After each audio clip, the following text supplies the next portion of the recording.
ये खबर केआर मंगलम यूनिवर्सिटी द्वारा प्रस्तुत की गई है। बड़ा सवाल, जब तमिलनाडु के छात्र सड़कों पर उतर आए तो आखिर विजय सरकार को 24 घंटे के भीतर अपना फरमान वापस आखिर क्यों लेना पड़ा, यानी यू टर्न लेने की जरूरत क्यों आ पड़ी।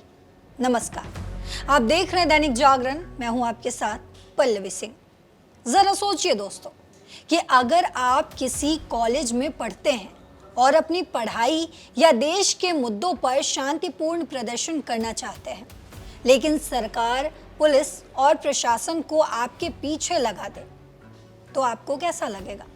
कुछ ऐसा ही तहलका मचा देने वाला मामला तमिलनाडु से सामने आया है, जहां उच्च शिक्षा विभाग ने एक ऐसा सर्कुलर जारी कर दिया जिसने पूरे राज्य के छात्रों के बीच आक्रोश की लहर पैदा कर दी। इस सर्कुलर में पुलिस, शिक्षा विभाग और जिला प्रशासन को मिलकर छात्रों के राजनीतिक प्रदर्शनों को रोकने और उन पर नजर रखने के निर्देश दिए गए थे। लेकिन छात्रों के भारी विरोध और आंदोलन के बाद सरकार को बैकफुट पर आना ही पड़ा और इस विवादित आदेश को तुरंत प्रभाव से वापस लेना पड़ा। तो दोस्तों, पूरी कहानी की शुरुआत होती है 17 अगस्त से।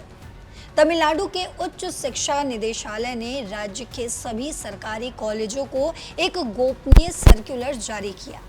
इस आदेश में कहा गया था कि कॉलेज प्रशासन, पुलिस और जिला तंत्र आपस में तालमेल बिठाकर एक ऐसा नेटवर्क तैयार करे जिससे छात्रों को राजनीतिक दलों द्वारा आयोजित विरोध प्रदर्शनों में शामिल होने से रोका जा सके।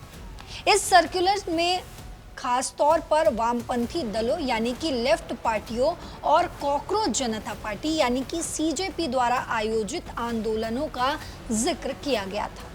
सरकार का मकसद छात्रों के राजनीतिक जुड़ाव को मॉनिटर करना और प्रदर्शनों पर पाबंदी लगाना था। और जैसे ही इस सर्कुलर की भनक छात्र संगठनों को लगी, स्टूडेंट्स फेडरेशन ऑफ इंडिया यानी कि एसएफआई ने इसे छात्रों के लोकतांत्रिक और संवैधानिक अधिकारों पर सीधा सीधा हमला करार दिया। एसएफआई ने यह ऐलान किया कि उनकी चेन्नई जिला इकाई बुधवार को चेन्नई स्थित उच्च शिक्षा निदेशालय का घेराव करेगी। एसएफआई ने सवाल उठाया कि क्या राज्य की टीवी के सरकार छात्रों के लोकतांत्रिक अधिकारों को छीनने और उनके राजनीतिक विचारों की जासूसी करने की कोशिश कर रही है। चारों तरफ से बढ़ते चौतरफा दबाव और बड़े जन आंदोलन की चेतावनी को देखते हुए महज 48 घंटे के भीतर तमिलनाडु सरकार को झुकना पड़ा। कॉलेज शिक्षा के संयुक्त निदेशक ने एक नया सर्कुलर जारी करते हुए 17 अगस्त वाले आदेश को तत्काल प्रभाव से रद्द करने का ऐलान कर दिया। सर्कुलर वापस लेने के बाद एसएफआई ने इसे छात्रों के एकजुट संघर्ष की बड़ी जीत बताया। एसएफआई ने अपने बयान में साफ कहा कि छात्र सरकार की जासूसी की कोई वस्तु नहीं है, बल्कि वे इस लोकतंत्र के जागरूक नागरिक हैं। हालांकि छात्र संगठन केवल आदेश की वापसी से संतुष्ट नहीं है।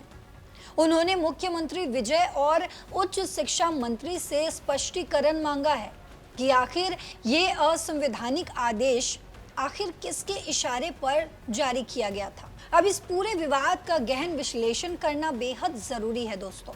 ये मामला सिर्फ एक प्रशासनिक सर्कुलर का नहीं है, बल्कि छात्रों के लोकतांत्रिक अधिकारों और अभिव्यक्ति की आज़ादी का है। सवाल उठ रहे हैं कि जब नीट जैसी परीक्षाओं में धांधली के खिलाफ कॉकरोच जनता पार्टी यानी कि सीजेपी और वामपंथी दलों के बैनर तले युवाओं ने देश भर में आंदोलन किया, तो क्या सरकारें छात्रों की बढ़ती राजनीतिक जागरूकता से घबरा रही है?